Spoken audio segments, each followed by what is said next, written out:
Podcast.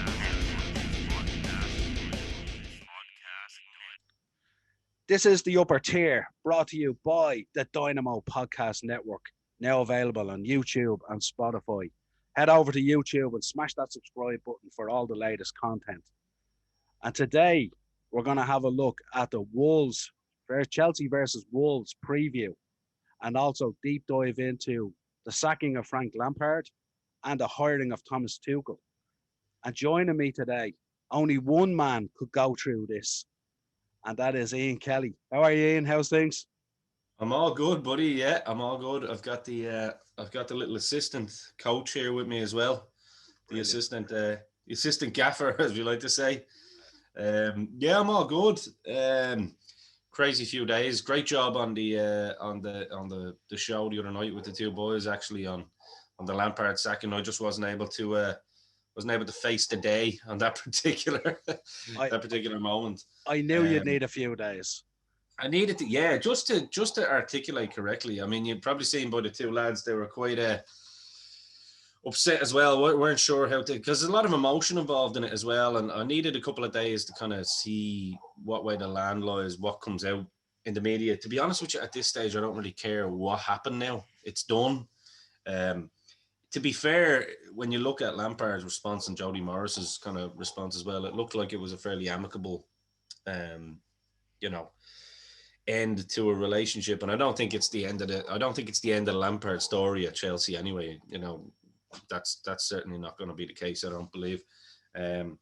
Also, I don't think he's going to get straight into management. I know we were talking about looking at possibly Celtic. We're possibly looking at him. I know his wife is pregnant or something as well. So I have a feeling that'll be a case where he'll probably just go back and take a bit of time off and come back at the end of the season or towards the end of the season. So, but no, respect Lampard, what he's done. Obviously, how can you not?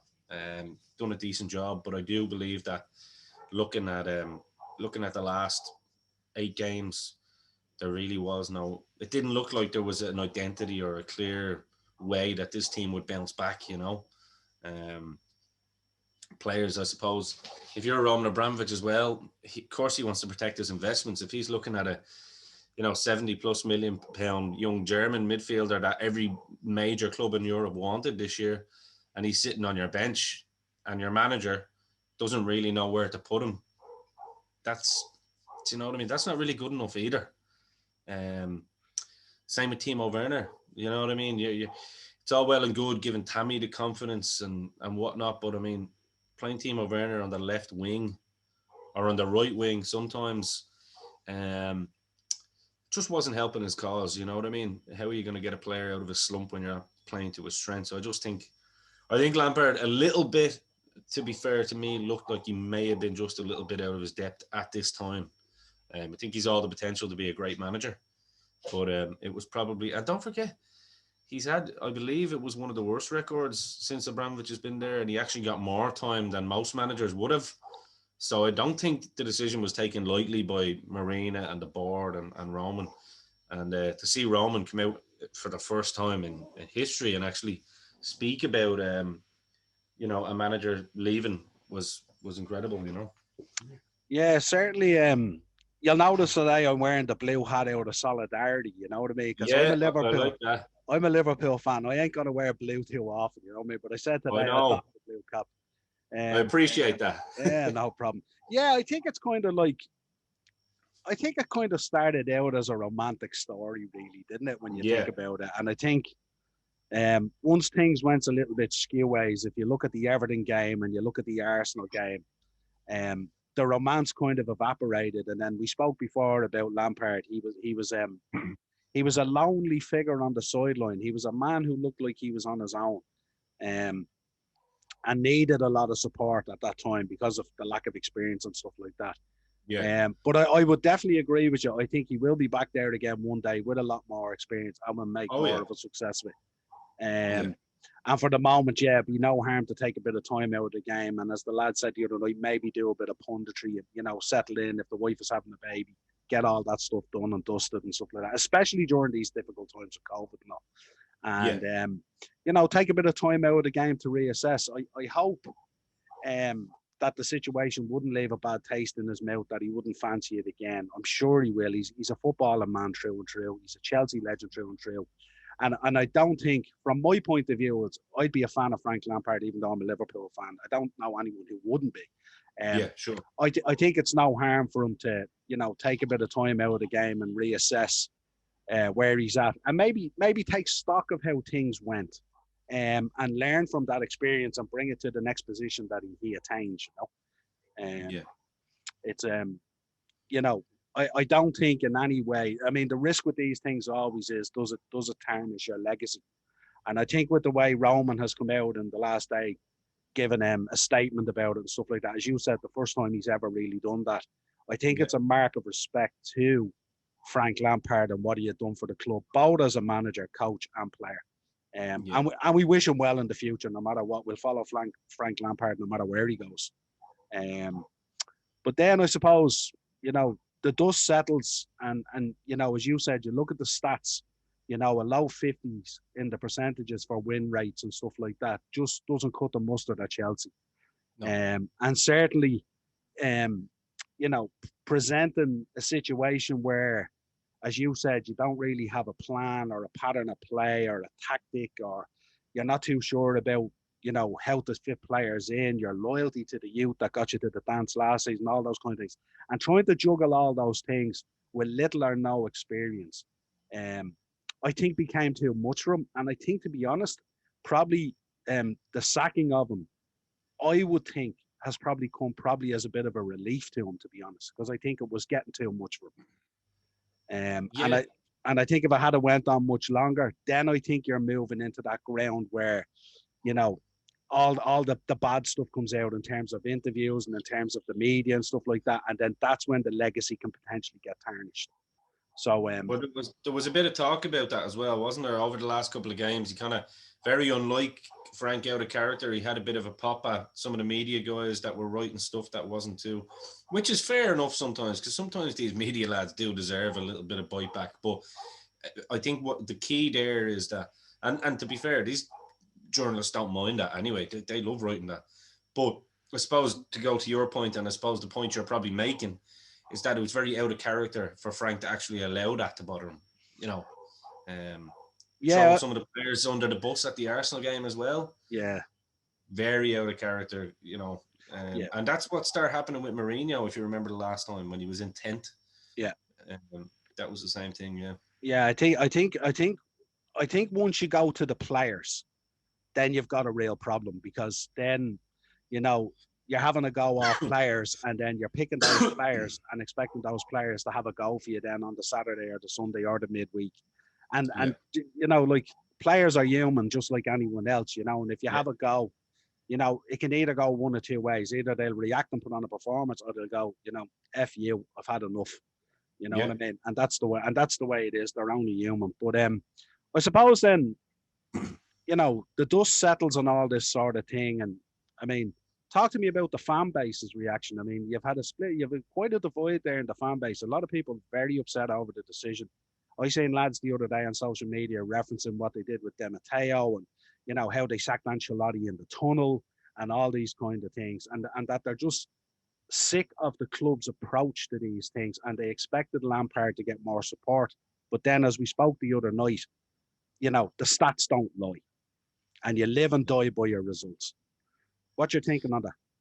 Well, I mean, 200 plus million, of a transfer budget in a pandemic, when, to be fair, Roman Abramovich has been universally and rightly so praised for his support of the NHS, and what he's doing with the Chelsea hotels there, supporting the nurses and all, letting them stay and eat free of charge, paying all of his staff, from the tea lady right down, that are still sitting at home, not being able to work.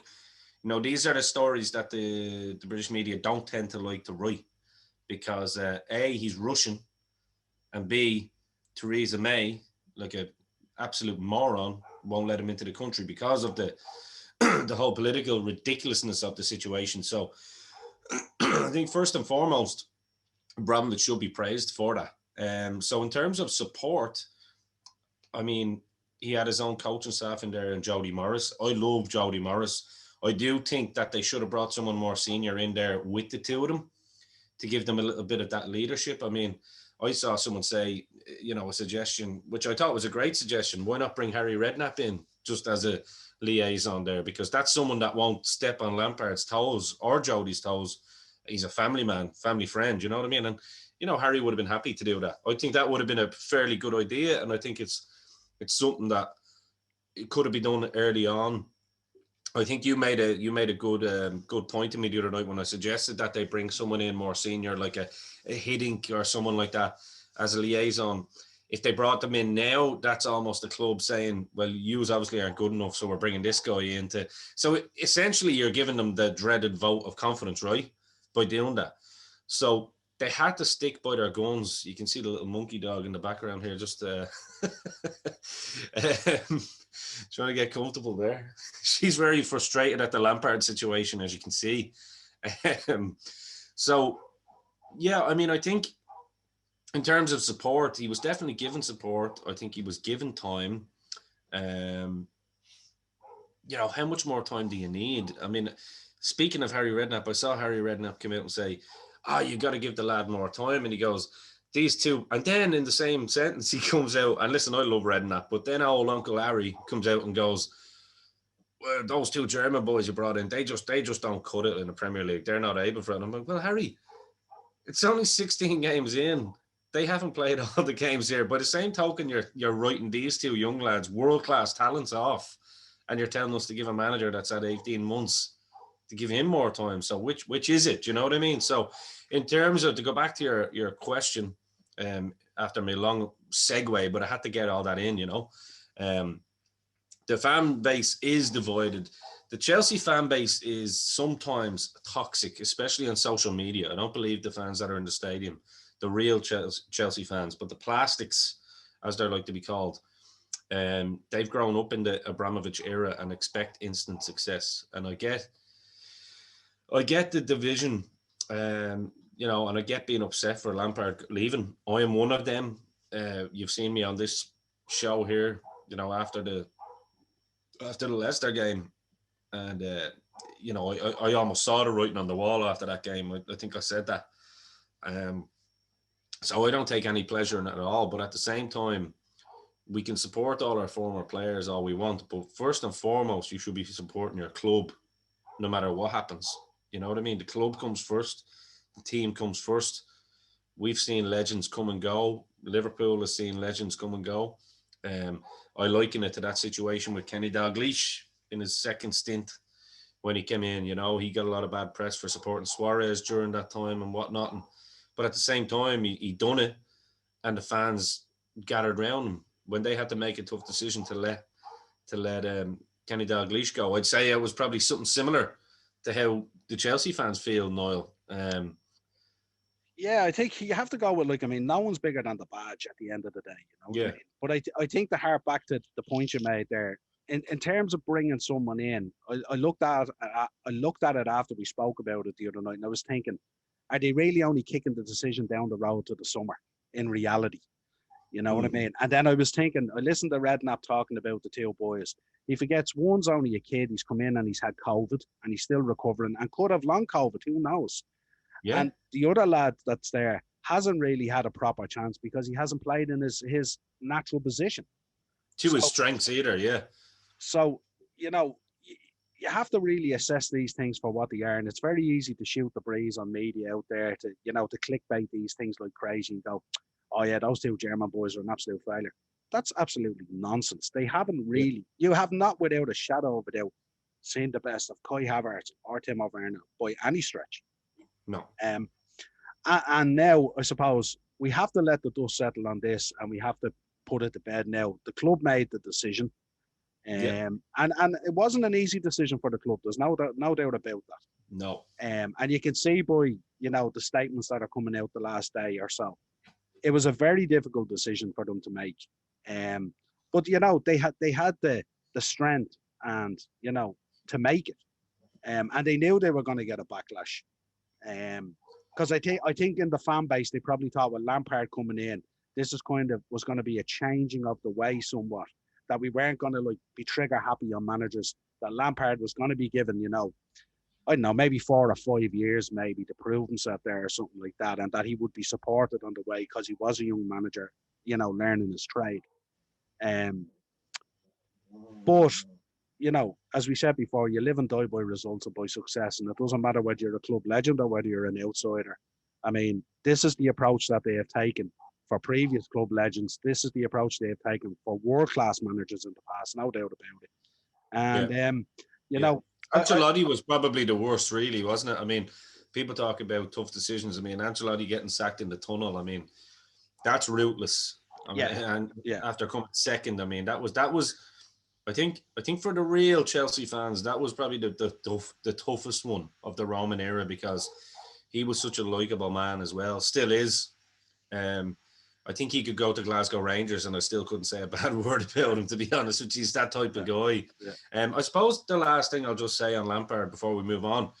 I mean, I'm not going to get into what Chelsea fans are doing on social media and whatnot because I don't speak for a lot of these morons. And I think a lot of these morons aren't actually football fans. They are just exactly that. They're plastic fans. And I think we have them in all club fan bases, to be fair. They don't see the bigger picture. They just want to attack someone and blame someone. As I think I heard Craig Burley say it, say what you want. Chelsea are the most successful team in England over the last 20 years. So whatever Abramovich has done, his method has worked in terms of success. Now, changing the culture, that's already been done. Lampard has done that. Let's look at the positives of what Lampard has left now is the most solid foundation for a tactical coach to come in and build upon. This isn't like, Mourinho leaving a team of kind of older players that can probably pick it up when they need to in finals. And like even look at the squad going in the year we won the Champions League. We had no right winning that Champions League. But that's what he had left. Di Matteo brought some of the young lads in, but it was putting patches, you know what I mean? It was like putting a Band-Aid over cancer. It doesn't work like. And what Lampard has done now by bringing that youth in and showing the likes of Billy Gilmore, Mason Mount, I know Tomori's gone on loan. It's a very strange decision. But the likes of Reece James and all that coming in, and Hudson-Odoi, who's getting a great look. These are players now that if Lampard hadn't have been there, probably wouldn't have got looked at. They'd probably still be out on loan somewhere. Do you know what I mean? So now you've got a manager coming in going, oh, I like the look of that kid. What else have we got in the academy? Yeah. And I think the manager that they brought in was the next step towards that progression and building of that squad. So you're the host. I'll let you lead us on from that. But yeah, no, I do think let's look at the positive work Lampard done, and that is definitely something he's done. He's changed the culture in 18 months. Yeah, so. And huge work that was done by Jody Morris, obviously, in that area as well. Because, I mean, a lot of those guys coming through now are on the back of Jody's hard prior to Frank even coming there, So yeah, shout out to Jody on that point of view. Oh, big time, yeah. Gutted for Jody. But yeah, so we slam that romantic door shut. The relationship is done. It's like breaking up with a girlfriend, and you open up a new door. It's just on ice. It's just on ice. You open up a new door, and in steps Thomas Tuchel. Very much proven pedigree.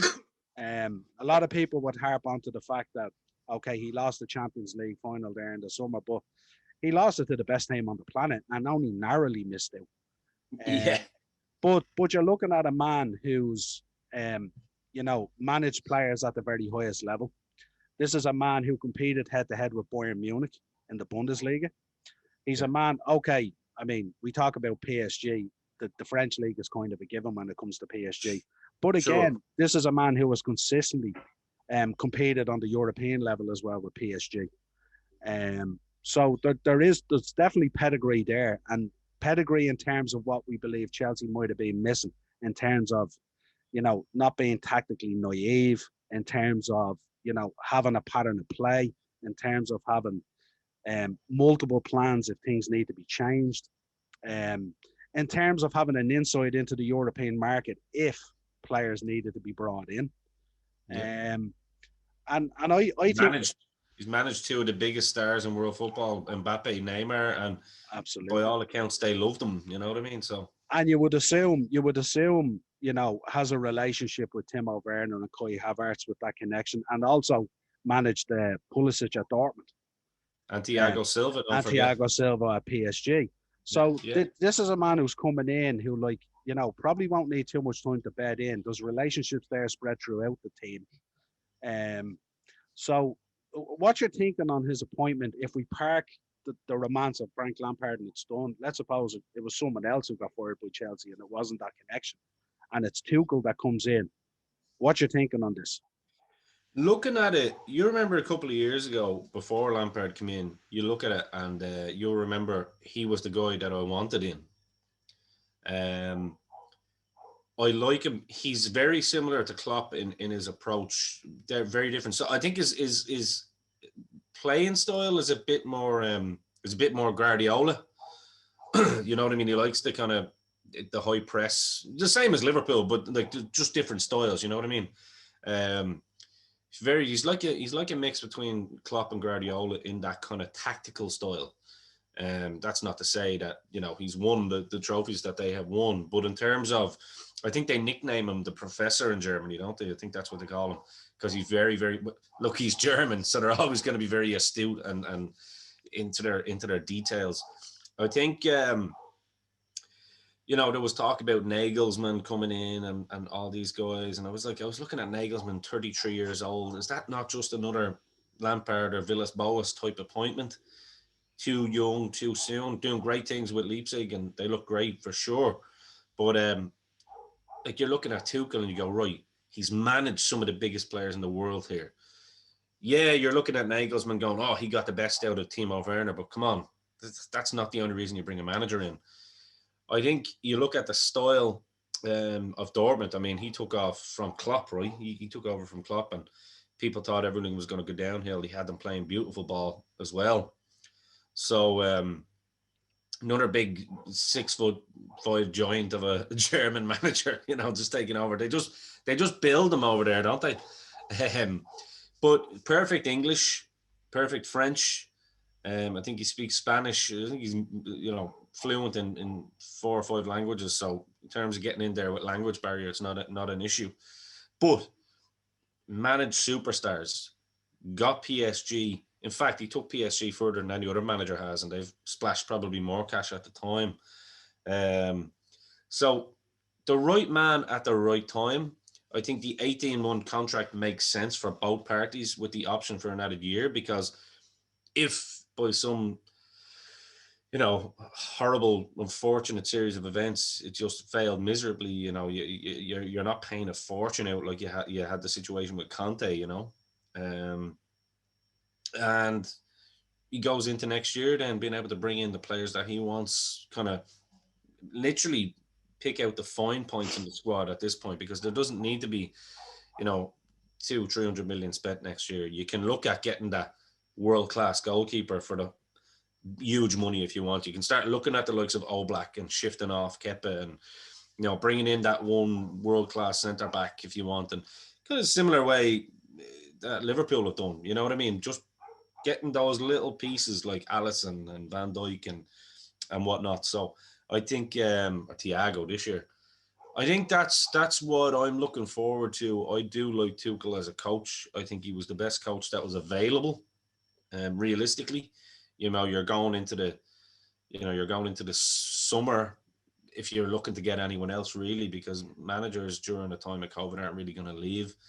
Um, yeah, I'm happy with the appointment, to be honest with you, because I'm trying to, rack my brain and think of who I would rather, but there's not really anybody, to be honest with you, that I can think of that I would refer. We could all play fantasy football and say, oh, can we bring in, Pep Guardiola with Jurgen Klopp as his assistant? But that's not reality, is it? Like, so Yeah. Thomas Tuchel, I think, was definitely the best available, but also I think the best option for this group of players to take them to that next level and give the young lads that really important tactical experience. You know what I mean? Understanding what it's like to play in a proper system. I think that's imperative. I think for the growth of these young guys that are in the team now. Well, I think the key to the appointment was one thing. Like, if he had have appointed an interim, I think it would have been a disaster.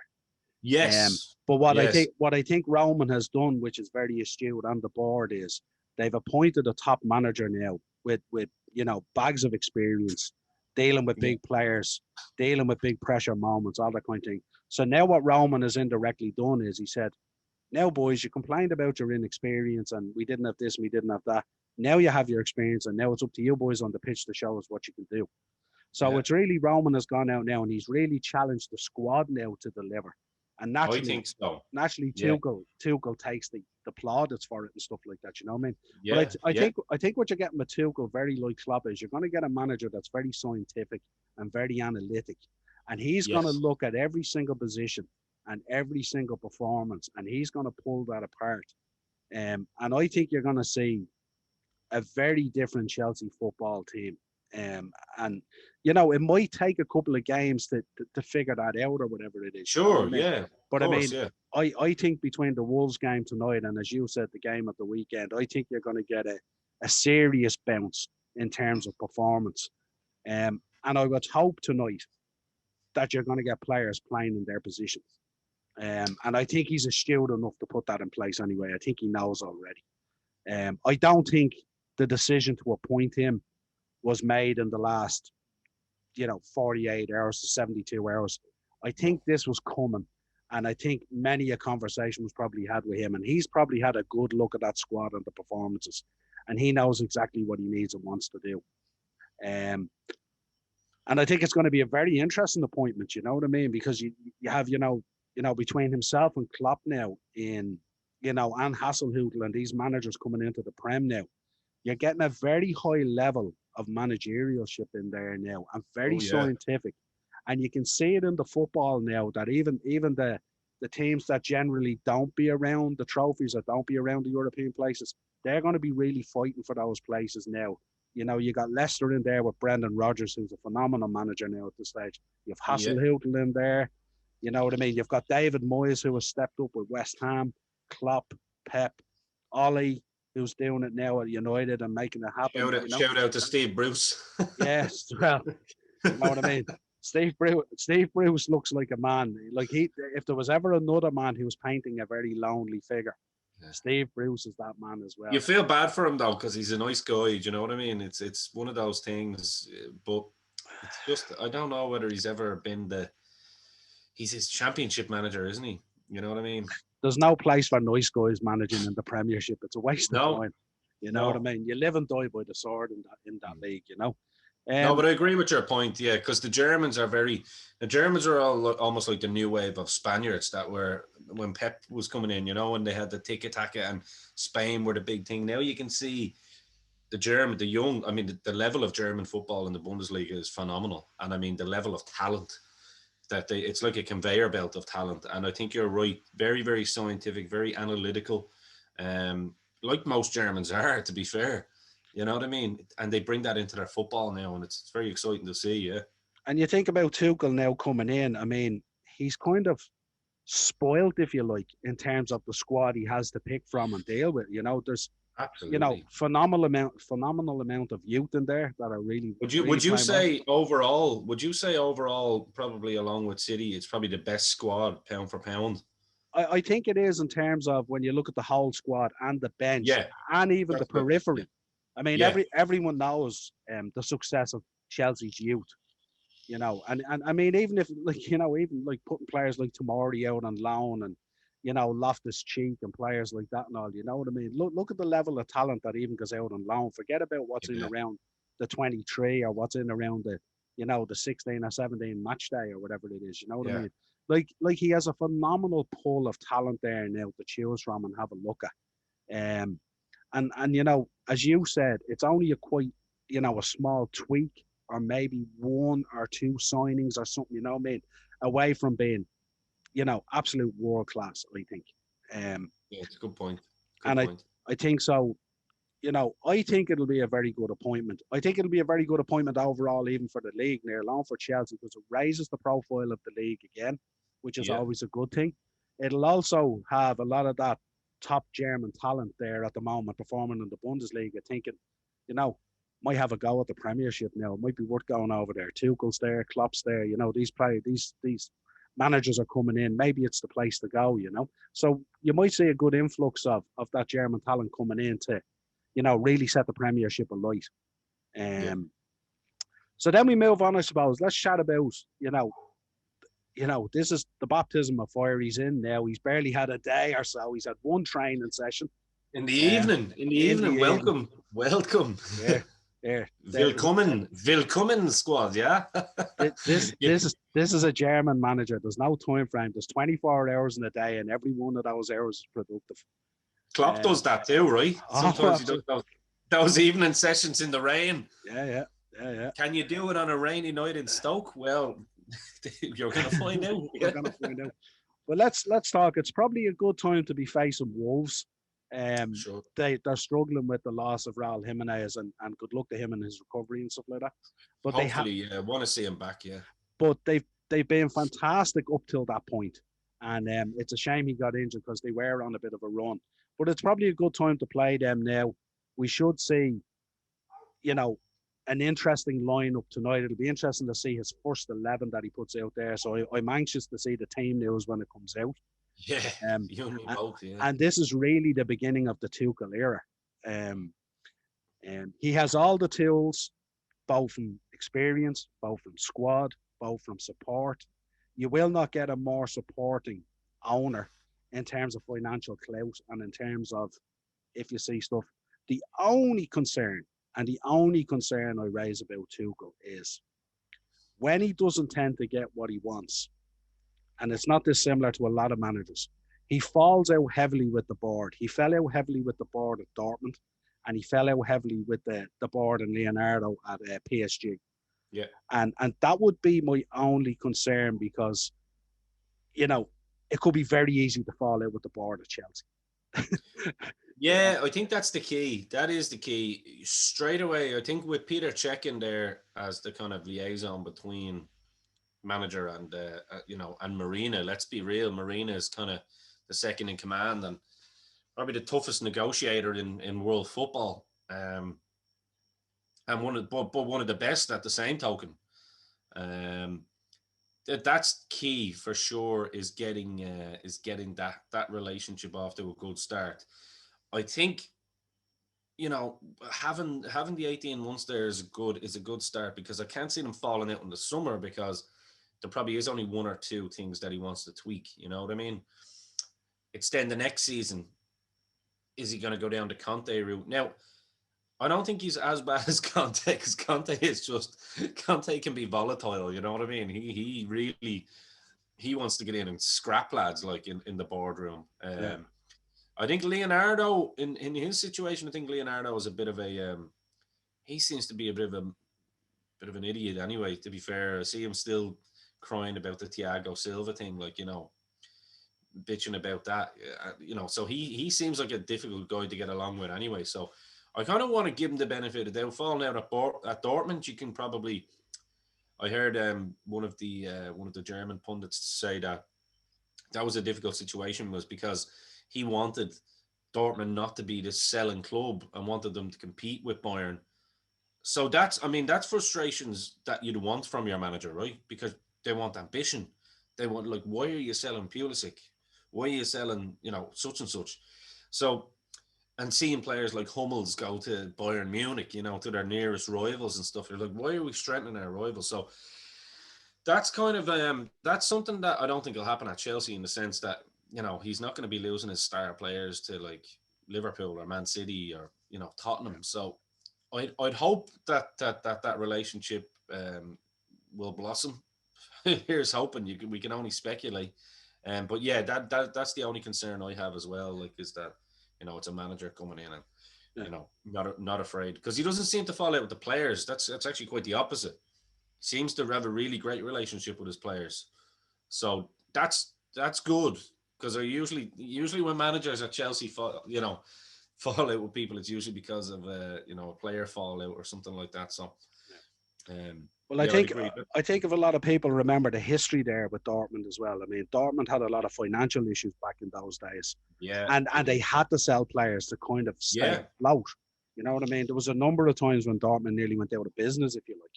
yeah, So absolutely. it's not unusual that they would be like sensitive to their financial situation. But Yeah, on yeah, the same bat, it's probably horrible for a manager to bring a player through and create a world star player, and then every season you're selling off the jewels and the crown, if you like. I mean, and you're yeah, having to go back there again and again and again. So you yeah, can understand why the frustration came in. yeah, Um, but I mean, again, though they're only small points, and there's something for like way down the line. You know what I mean? Like yeah, not yeah, going to yeah. happen in the first 12 months, no doubt. No, no. So let's talk about the game. Talk about what you're expecting tonight. Give me an idea on predicted lineups. Yeah, you put me in a tough spot with the predicted lineups because I've seen Chelsea YouTubers, lads I respect, even try and come up with with ideas because Tuchel, he does have two, three, four different formations that he can play depending on what he has available. Um, some people are suggesting by looking at his training session last night that he might do the three at the back, with Silva in as the sweeper. So if he goes say for a three, if he goes for a three at the back, there's two ways you can do it. You can either go with two up top, or you can go with the 3-4-3 that we saw under Conte. But it would be less counter attacking based. It would be more high press and control the game based and attacking. That's one thing we know with Tuchel. He's not a defensive manager in any way, shape, or form. He's attacking football, very into his possession. That's what I mean about the Pep Guardiola kind of style that he likes to implement. So if he goes with Not too dissimilar to another German manager in the league. absolutely, yeah, yeah, it's just a little known guy called Jurgen Klopp, Uh, like. yeah, uh, um, so if he goes a three at the back, I think he'll stick with Mendy in goal at the moment. I know there was talk about Marina was unhappy at Kepa's treatment. Um, Again, that was a 70 million investment, so she's probably unhappy because it's probably egg on her face. You know what I mean? I'd say that's the only reason there. I'd say it's to save that little pretty face from getting a bollocking from the big man living over in Israel. Um, so I think he'll stick with Mendy at the moment. I think it makes sense for him to do that. If he was to build up Kepa's confidence, I mean, look, if a manager could make a world class goalkeeper out of Kepa, I think I'd go over to Stamford Bridge as soon as fans are allowed in, and I'd streak across the pitch. You know what I mean? No offense to Kepa, but he also doesn't deserve the abuse he gets online. I saw he had to turn off his comments with some of the stuff, and this is what these clowns who abuse these footballers forget. These are human beings. You know what I mean? Young lads, like that nobody deserves that for doing their job, even if they do it badly. Nobody deserves that. So just wanted to get that out there. Um, so I think he sticks with Mendy. I think you'd see the wing backs. I mean, they tell their own story. I think you'll see Reece James and Chilwell on either side. I think you go with Thiago Silva in the middle as the kind of sweeper role because he's a captain. And then on either side you have Rudiger or Zuma. If he goes with the two in the middle, I think you might actually see. I think you might see Jorginho back in because he controls the tempo. Jorginho could get a new lease of life out of this. To be fair, if he's playing in a system that suits him, he's a great dictator of play. I know he gets a lot of abuse as well, saying he's overrated. I think Jorginho has his moments, and you have him in a good system. He can be that Fabregas for you. He can pick a pass out, and there's a reason why I'm going to say Jorginho might play. I think he'd probably have to go with Mount. I think he'd probably go with Jorginho and Mount in the middle. I don't think he'll go with Kante today, um, in this particular formation. And then on either side, I think you will see. I think you probably see Ziyech, but I think you might see Hudson-Odoi on the left as well, because I'd say he's looking at Hudson-Odoi on fire and saying, right, let me build Pulisic back up confidence-wise, tactics-wise, because he knows how good Pulisic is. And I think it'll be Timo Werner in that information, and that's why I'm saying Jorginho might play in that role. And he done it with all of these formations have the one key component. He always had a player like Aubameyang or like an Mbappe who played literally on the shoulder of the last defender. Very similar to Torres with Liverpool. built that formation around that, the Gerrard Torres combination. And I think that's exactly what Timo needs in the middle. Those balls over the top. And look, if he misses 2 or 3 in a row, he'll eventually get one. And that's exactly where the confidence comes back. So that's my thinking from my study and looking at his games with Dortmund and PSG. He could also go with the 3-5-2, and he could play with the wing backs, and instead of playing with wingers, he could play. I heard someone suggest that he might play Havertz and Timo Werner as the front two, but have Havertz as the false nine, and have, because he is a big boy, like he's 6'2" or something, and have him play off Timo, play off him. With the three in the middle, that could be very interesting if you've Kante, Jorginho, and Mount. I think that could be really interesting. And then, of course, lastly, the 4-3-3. If he does go with that, which is one of his preferred formations, he does like the 4-2-2-2 as well. I know that he does like two up top sometimes, with the two kind of wingers playing more as attacking midfielders, and then the two players playing deep, that'd be interesting too. But I think my prediction tonight, I do feel that he might go with the 4-3-3 because that's what Chelsea have been playing recently. And he might just tweak the system a little bit and give players a little bit more direction as to what to do. So I think if he goes with 4-3-3, this is my actual prediction tonight. Mendy in goal, Reece James right. I think he'll bring Rudiger back into it. Rudiger and Thiago Silva, and then Chilwell in the middle. Then I think you'll have Jorginho in that deep holding role, playing balls over. Looking for balls over the top for the striker. And then I think you'll have I think you'll have Havertz further up as almost like a number 10, which is what Havertz's best position is, but in a more of a free role, in the sense of he will be encouraging him to get into the box, because that's really where Havertz shines, you know. Mount as the kind of number 8, and then again I think he might go with Hudson-Odoi and Hakim Ziyech on the wing, and Timo Werner up front, and having the likes of Havertz and Jorginho in particular looking for those balls over the top for Timo. So that's my prediction tonight. I could be completely wrong, and I'm sure when the video comes out and when the teams come out, someone will correct me and either laugh or say you got it all horribly wrong. But this is predictions, my friends. This is the best I've got.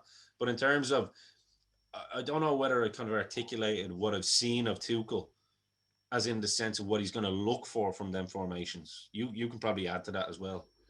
Yeah, it's interesting when you're rattling off those names there, and like spoiled for choice really when you think about it. In terms of, you bring Jorginho back into a team who's not like a jabroni, like, you know. Yeah.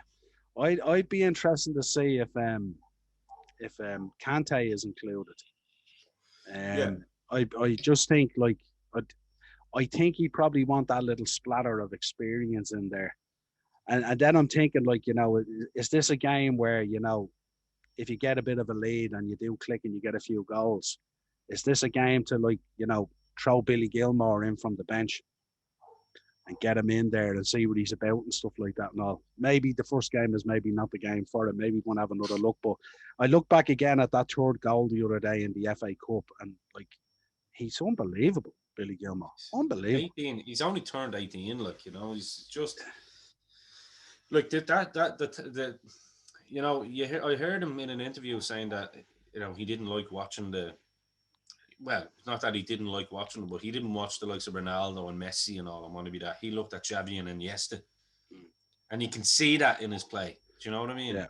The Scottish Iniesta, they call him, I think, and you could see why Steven Gerrard was nearly shooting his load at the prospect of bringing him back on loan. Do you know what I mean? Like, just an absolute incredible talent at that age for his size, his stature. You know, was it Roy Keane or something that really had a lot of praise for him there last year against Liverpool, wasn't it? I remember you text me and goes, who the fuck is this Billy Gilmore lad, like, you know? Well, you see, I argue with fans all the time when they tell me about youth and youth being ready, and it boils my blood.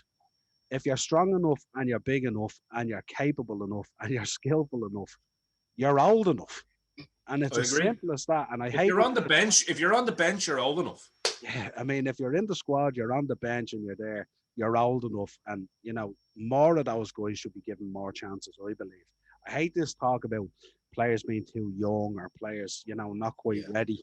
If you're not ready, don't be on the bench. Don't be wearing the jersey. yeah, If you're yeah. wearing the jersey, you're ready. I So agree. it'd I be agree. interesting to see if he comes in over the next few games. Um, so tell us this. Predictions for tonight. Give me a score prediction. I think this could be a very solid bounce back, and I'm gonna go with. I'm gonna be ambitious here. I'm gonna go with 3-0 Chelsea. I'm going with 4-1, and Oh, I'm pipping Werner for a hat trick. oh, do you know what? You usually between you and a mutual friend of ours, Keith Lockman. Shout out to Keithy, by the way. Oh yeah. Um, you tend to get a lot of these right, and I always tend to steer away from them bets. But it's a good job that we're in lockdown because I might be inclined to walk around to the Yeah. local bookmakers. We won't mention the names here. We're not getting paid for this.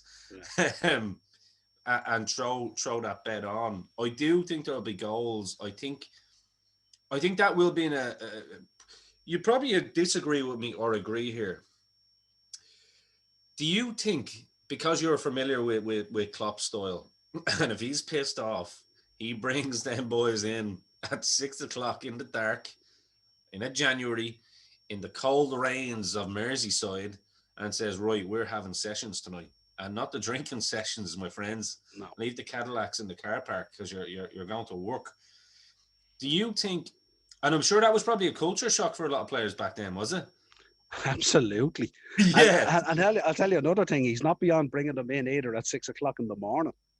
I that's mean, what I mean. this So this is a lad who, when he recognises players need a re-education, they get a yeah, re-education. yeah, like German style. You know Yeah, what I mean? yeah, yeah. So tell me, do you think that's a little bit of a stroke of genius on both Chelsea and Tuchel's part to bring them in last night in the sense that it might have maybe had some lads go, "Oh shit, this lad doesn't mess about." You know, I think it's probably twofold. I think one, he was sending a message probably to the squad, yeah, which is kind of like, I mean, at some stage you have to put a line in the sand to go, the Lampard era is over, and I'm here now.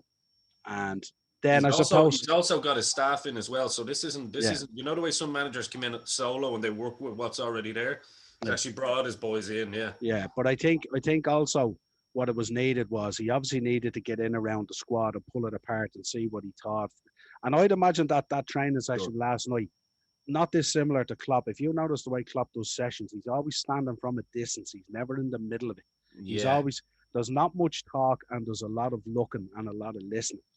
And then there's a decisions lot are of this made. thing, isn't there? Yeah, but there's a lot of, like, you look even on a match day, the way Klopp stands on the halfway line and just stares at the opposition to see what they're doing. The mind is thinking all the time in case Yeah, changes need to be made. And it's a very astute way of doing things, and it's polarizing in some respects. You know what I yeah. mean? And I just think it's I think Intimidating as well for some players. Not in a way where you know they're afraid, but intimidating in the sense that these German lads, they've done it. They're not afraid to have a go at you, yeah, and like my place is up for grabs here. You know what I mean? yeah, and especially in a squad like Chelsea squad, where places are up for grabs because there is Yes. talent there to come in. You know what Yeah. I mean? As we Yeah. spoke about already, like between the bench and the squad, Chelsea could field 2 11s. Oh, You know what I mean? yeah, absolutely. So I mean, I think that's a. I just wanted to ask you that. I think there'd be a big culture shock there for a lot of those players. Yeah, Um, some internally might have been like, "This is a load of shite." But yeah, the thing with these German managers is, as you say, they're so analytical and they'll yeah, pick that out. yeah, And that's why they sit back and probably go like that. yeah, He's not up for it. He yeah, doesn't want to be here. yeah, So he's not playing tomorrow. He can yeah. stay at home. Do you know what I mean? Yeah, his mind isn't at it at the moment, so he's not much good to us. But this is, you've got to remember, this is Roman as well, sending a message to the squad going, be careful because what you wish for, because now you're going to get it. Yeah. You know what I mean? Yeah. You've just made me Yeah. sack one of my best, players ever. Yeah. And you want tactics. You think Lampard wasn't tactically astute. Well, now Yeah. you've got it, and You've it's going to be drilled into you you've every just day. you've just made me send your buddy down the road. So Yeah, get ready. It's yeah. coming, So So I listen, do. Yeah, I as think always, brilliant to talk about it, and pull it apart and see what unfolds. Again, as I know, being a Chelsea purist like yourself, very hard to come on and discuss, Lampard and a new manager and all the things that were going on. But I think we've pulled it apart pretty good today. Yeah, I'm happy with it. I'm happy with it because it is sometimes it's difficult. It's difficult sometimes to leave the emotion at the door, and leave your loyalty at the door. I think the one message I would have to Chelsea fans is: look, we're all disappointed what happened with Lampard, but it's not Tuchel's fault. He didn't do it. Yeah. So let's get behind him, and and I think he's coming in at the right time where there's no fans, because you would get some fans that are just their sole purpose to go in and like boo and just be ridiculous. I think now we move on. We've been here before, and let's get behind the manager and the players now. Listen, a big performance on a big win tonight, and people won't be bothered at all. You know what I mean? Absolutely. A cold winter night at the bridge. If we get that 4-1 and the team over in a hat trick that you just predicted, I tell you, there'll be a lot of happy Chelsea fans. Who scores the fourth, by the way? Havertz, right? I'm taking Giroud off the bench. Giroud coming on for the hat trick hero. Yeah. Or even Thiago Silva from a set piece. That would be nice too. Yeah. Imagine Rudiger got it. Well, let's have another. Let's think about. Let's suppose if 4 go in and Werner gets one, Havertz gets one, Thiago gets one, and Pulisic. Imagine that's literally all your boys like there. Yeah. You can go 5-1 and put Rudiger in there, sure, for good measure. While we're at it, is that not the Chelsea Christmas selection box that anyone would want? I think so. To be fair, I think so. No, it's been a pleasure on as always. Great. People will be seeing a lot more of me here. I'm sure we'll have a reaction video over the coming days and seeing what happens. And then obviously you boys tomorrow against the Spurs. You'll have to beat Spurs so we can just climb up that little bit further as well, and get that top 4. Yeah. So just before we head off, head over there to the channel, hit a subscribe on it. Some great content going up there at the moment. An episode just dropped today from the Superior Comic Show with Kim Rhodes from Supernatural fame and The Sweet Life of Zach and Cody. Peter dropped a great episode with her on the Superior Comic Show. Get over there, check it out. As always, support Irish podcasting. So for myself, Niall Hogan, and Ian Kelly, till next time, blue is still the colour. Thanks, guys.